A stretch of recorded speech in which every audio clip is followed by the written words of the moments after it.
Paris, September 1792. The air was thick with the metallic scent of blood and the acrid sting of smoke. Every day, the blade of the guillotine crashed down in the public squares, slicing through the air as if it were the heartbeat of the revolution itself. Crowds gathered as if to a festival, jeering and cheering at each execution, their faces lit by the flicker of torches and the fever of vengeance. In these streets, mercy was not merely forgotten. It was a crime. The French Revolution had reached its most feral stage. The ideals of liberty, equality, and fraternity had been swallowed by the chaos of suspicion, paranoia, and bloodlust. Neighbors turned on neighbors. Friends became informants. The prisons overflowed, each cell brimming with those marked as enemies of the people. The line between justice and savagery had blurred to the point of invisibility. And yet, amid this river of death, one execution would stand apart. Not because the victim was more powerful or more guilty, but because of the cruelty inflicted upon her, cruelty so deliberate, so personal, that it shocked even hardened revolutionaries. Her name was Marie-Thérèse Louise de Savoie-Carignan, better known to the world as the Princess de Lamballe. She was not just another aristocrat swept away by the storm of revolution.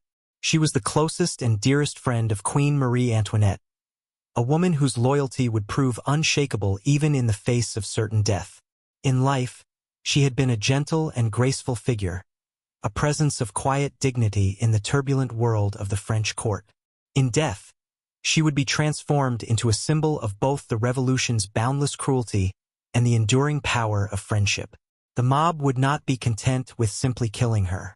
Her execution would become a form of psychological warfare, a message to the imprisoned queen that no bond, no matter how sacred, was beyond the reach of revolutionary justice. It was not enough for them to take her life. They would desecrate her, parade her remains through the city, and force the queen herself to witness the spectacle. On the blood-soaked cobblestones of Paris, the Princess de Lamballe's fate was sealed. The guillotine was swift, but the mob did not want swiftness. They wanted theater. They wanted to break not only her body but her very identity, to reduce her from a noblewoman of grace and loyalty to a public trophy of humiliation. This is where our story begins. Not with the revolution's ideals, not with politics or policies, but with a single life, caught in the jaws of a city gone mad. And it is here, in the shadows of Paris, that we will watch civilization crumble into barbarism. Marie-Thérèse Louise de Savoie-Carignan was born in 1749 into one of Europe's oldest and most illustrious noble families. Her childhood unfolded within the glittering salons and manicured gardens of aristocratic life, where silk gowns rustled through gilded corridors and the air was always scented with roses and powdered hair. From the moment she could walk, she moved in the company of royalty, her manners shaped by the rituals of the court and her future seemingly assured in a world built on privilege. It was a life framed by grandeur. Chandeliers that bathed marble halls in golden light, long tables laden with silver and crystal, and music drifting from harps and violins during evening gatherings. She was groomed not only for refinement, but for duty. In the eyes of her family, she would someday unite powerful houses through marriage, strengthening alliances that had been centuries in the making. That union came sooner than she expected. At the tender age of 17, she was wed to Louis Alexander de Bourbon, Prince de Lamballe, a match that placed her at the heart of the French court. The wedding was a spectacle worthy of a princess, complete with jeweled gowns, solemn vows, and whispered promises of a dazzling future. To those who attended, she seemed to embody the perfect vision of youthful grace and noble destiny. But fate can be cruel even in gilded halls. Barely a year into the marriage, tragedy struck. The young prince died suddenly in May 1768, his health ruined, some whispered, by reckless indulgence and disease. The news shattered her world. At only 18 years old, Marie-Thérèse Louise found herself a widow, dressed not in the silks of celebration but in the somber black of mourning. Her grief was deep and unfeigned. The palace's music fell silent, replaced by the muted shuffle of servants and the hollow echo of her own footsteps through empty chambers. She could have withdrawn from public life entirely, retreating into the quiet seclusion expected of young widows. Many assumed she would, but she did not. Instead, the loss seemed to awaken something within her, a profound compassion, a hunger for purpose beyond personal happiness. She began to devote herself to acts of service, finding solace in loyalty and companionship rather than in remarrying. Her kindness extended to those around her, earning her a reputation as a gentle and steadfast soul. It was this new path, born of tragedy, that would soon lead her into the orbit of a young Austrian princess named Marie Antoinette. Their meeting would spark one of the most enduring and fateful friendships in French history, a bond that would bring both joy and, in time, unimaginable peril. In 1774, the corridors of Versailles buzzed with both anticipation and intrigue. The young Austrian princess, Marie Antoinette, had just ascended to the throne as Queen of France. Known for her charm and vivacious spirit, she quickly began to shape her court according to her own tastes and ideals. Among her earliest and most deliberate acts was the creation of a special, highly prestigious position, superintendent of the Queen's household, reserved exclusively for her dearest friend, Marie-Thérèse Louise de Savoie-Carignan, the Princess de Lamballe. It was a gesture that spoke volumes. The appointment was not merely ceremonial. It placed the princess at the very heart of the Queen's daily life, overseeing her personal household, staff, and private affairs. With it came considerable influence and an enviable salary, but far more important was the intimacy it symbolized. The two women shared long walks in the palace gardens, whispered confidences in gilded chambers, and private laughter in the Hall of Mirrors. Moments of genuine warmth in an environment often ruled by formality and cold calculation. But in Versailles, closeness to the Queen was both a blessing and a curse. For every smile and favor granted, there was a pair of eyes watching, a rival whispering in the shadows. The Princess de Lamballe's new position painted a bright target on her back. The court was a web of alliances and jealousies, and whispers soon turned into sharp-tongued gossip. Pamphlets began to circulate, often written in venom and dressed as satire. They portrayed the princess as a scheming influence, urging the Queen toward reckless extravagance and away from the needs of her people. Others accused her of fostering the Queen's supposed disdain for French traditions, painting both women as out of touch and dangerously indulgent. Some of the more malicious publications even hinted at improper relations between the two. Rumors meant not only to shame but to undermine their standing in the eyes of the public and the nobility alike. The attacks were relentless. In taverns and salons, caricatures of the princess appeared, exaggerating her features into cruel distortions. Street vendors hawked broadsheets describing lavish balls and secret feasts, blaming her for encouraging the Queen's excesses while the country's economy faltered. Yet through it all, the bond between Marie Antoinette and the Princess de Lamballe held firm. The princess weathered the insults with quiet dignity, refusing to respond publicly, knowing that to engage would only fan the flames. She understood that the Queen, surrounded by political enemies and under constant scrutiny, needed loyal friends more than ever. It was a friendship forged in trust but shadowed by danger, one that would soon be tested in ways neither woman could imagine. For in the volatile world of pre-revolutionary France, loyalty was a virtue, but it could also be a death sentence. By 1789, the world that Princess de Lamballe had known all her life was beginning to crumble. The air in Paris was no longer filled with the polite chatter of salons or the laughter of royal balls. It vibrated instead with chants of protest, the pounding of drums, and the heavy footfalls of restless crowds. The French Revolution had erupted like a storm long in the making, and its lightning was aimed directly at the aristocracy. Whispers of discontent had swirled for years, but now they had grown into open hostility. Pamphlets called for the heads of nobles, street orators stirred the masses with fiery speeches, and commoners, emboldened by the revolutionary tide, no longer lowered their eyes in the presence of the elite. The glittering walls of Versailles could no longer shield the royal family, or those closest to them, from the rage boiling over in the streets. For the Princess de Lamballe, the danger was painfully clear. Her name had appeared in lists of enemies of the people, her image mocked in crude caricatures. Friends in France and abroad pleaded with her to leave while there was still time. They offered her safe passage to Italy, England, anywhere beyond the reach of the revolution's wrath. Some even arranged discreet transport in case she changed her mind. But she did not. To the princess, abandoning France in its hour of chaos would mean abandoning Marie Antoinette, the friend she had stood beside for over a decade. Loyalty was not something she wore lightly. It was stitched into the very fabric of her being. The queen was under siege from all sides, and to walk away now would feel like betrayal. Her refusal to flee was not born of ignorance. She had seen the fury in the crowds, read the venom in the newspapers, and witnessed the humiliations inflicted on other members of the nobility. She knew what might happen to her if she stayed. And yet, her deep Catholic faith convinced her that suffering for loyalty was an honor, not a misfortune. In her private prayers, she found comfort in the belief that if death came, it would be in service to friendship, duty, and God. Those who loved her called it recklessness. She called it conviction. As the months passed, the storm only grew darker.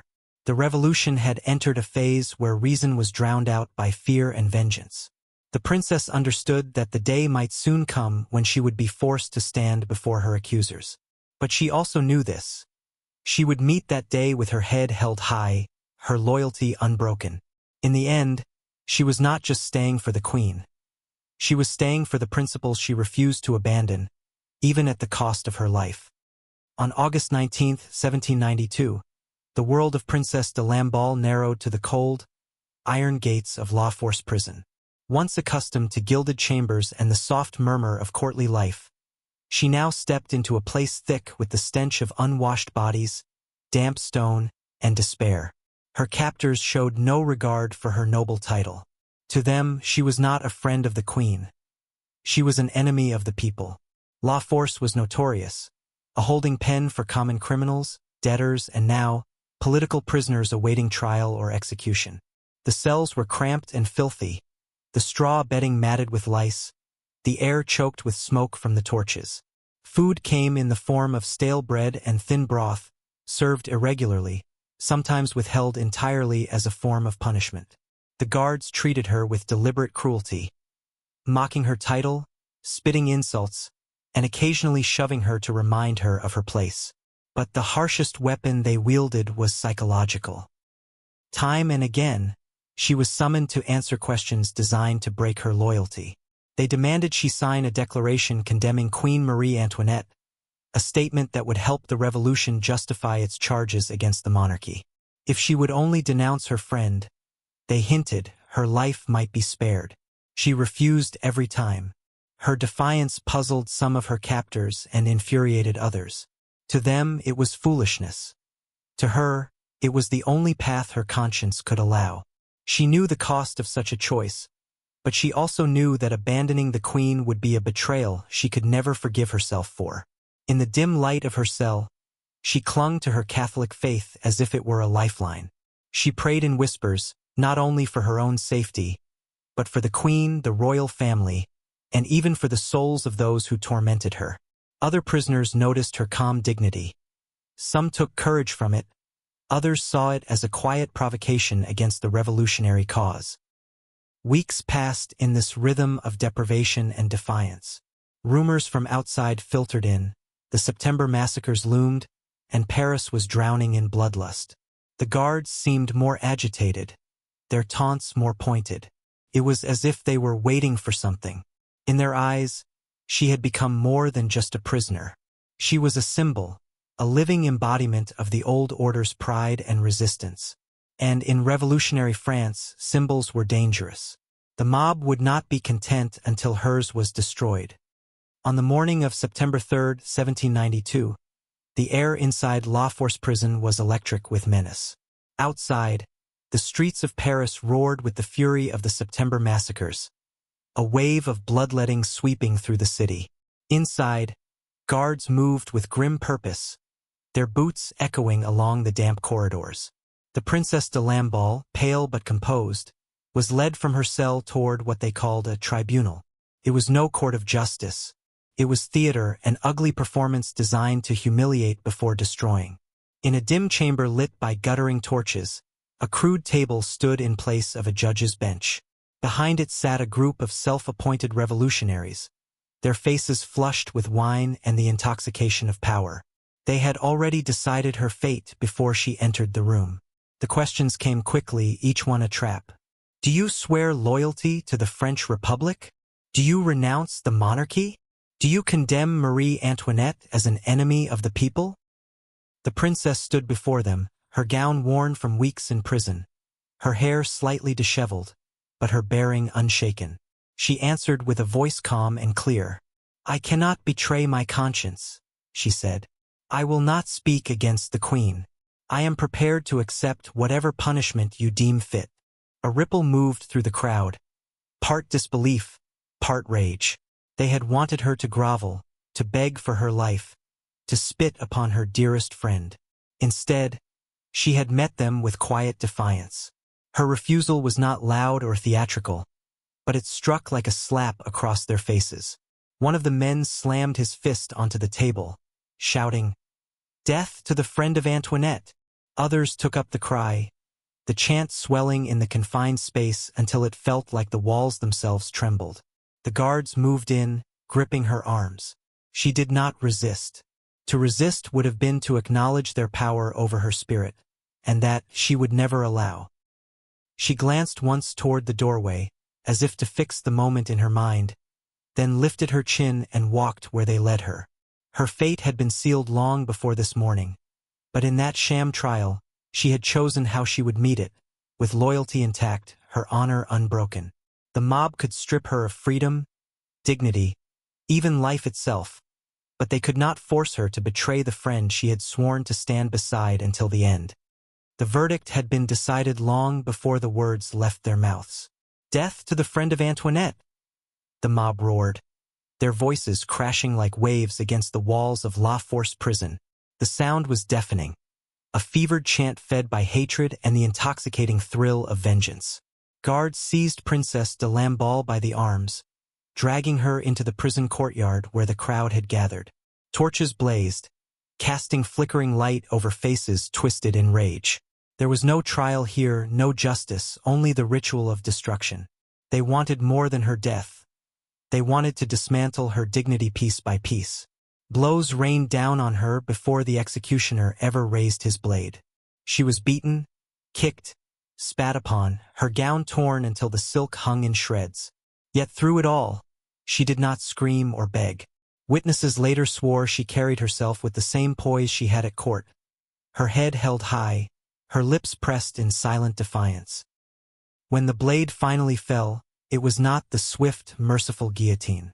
It was a crude execution, meant to satisfy the mob's hunger for spectacle. Her head was severed from her body, but even in death, the brutality did not cease. The severed head was mounted upon a long iron pike, raised high above the crowd like a grisly trophy. Cheers erupted, drowning out the last echoes of her life. The mob surged forward, carrying their prize through the streets of Paris. They sang, they jeered, they reveled in the horror they had created. Some accounts claim they dressed the head with a powdered wig, arranging her hair so that it was unmistakably hers. It was not enough for them to kill her. They wanted her face to haunt the queen herself. Their path wound through the city, eventually leading to the Temple prison, where Marie Antoinette was confined. The crowd called for her to appear at the window. First, she refused. But the shouting grew more violent, the threats more dangerous, until the guards, fearing for their own lives, forced her to the barred opening. When her eyes fell upon the pike, and the pale, familiar face of her dearest friend, something inside her broke. Witnesses say she gasped once, her hands flying to her mouth, and then collapsed in a faint. The mob saw it as victory, but in truth, it was a moment that revealed the depth of their cruelty.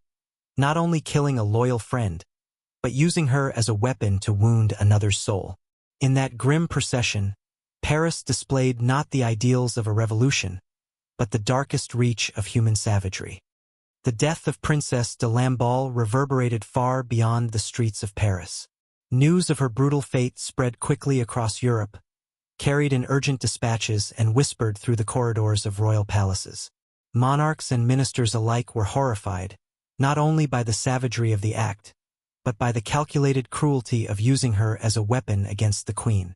In capitals from Vienna to London, the incident was taken as proof that the French Revolution had crossed the threshold from political upheaval into unrestrained barbarism. In diplomatic circles, her execution became a rallying cry. Courts that had once watched the revolution with cautious sympathy now shifted toward open hostility. The story of the princess, noble, loyal, and steadfast, was retold in drawing rooms and newspapers as a cautionary tale of what awaited those who stood in the path of revolutionary zeal. The image of France as a land of reason and enlightenment was eclipsed by visions of mob violence and political vengeance. Her death played no small role in hardening the resolve of foreign powers to unite against the revolutionaries. Alliances were strengthened, armies raised, and war became inevitable. But beyond its political consequences, the princess's fate took on a symbolic weight that transcended the immediate crisis. To royalists, she was a martyr, a woman who had chosen loyalty over life, standing beside her queen until the very end. Her name was invoked in sermons, her portrait draped in black ribbon, her story woven into the broader narrative of royal sacrifice. Even among those who had little love for monarchy, there was recognition that her death marked a disturbing collapse of the boundary between civilization and savagery. In the years that followed, poets and chroniclers would draw on her image to explore themes of friendship, honor, and the cost of principle. The details of her final hours, her refusal to condemn the Queen, her composure in the face of certain death, were recounted with a reverence that elevated her from victim to legend. Yet her legacy was not without complexity. To some, her unwavering loyalty was an act of noble courage. To others, it was a fatal rigidity, a refusal to bend even when survival was at stake. This debate only added to her enduring fascination in the historical record. In the end, Princess de Lamballe became more than a casualty of revolution. She was a reminder that even in an age defined by hatred and fear, there were those who stood unflinching for love, loyalty, and friendship. Her story endures, not merely as a tragedy, but as a testament to the human spirit's ability to hold fast to its deepest convictions, no matter the cost.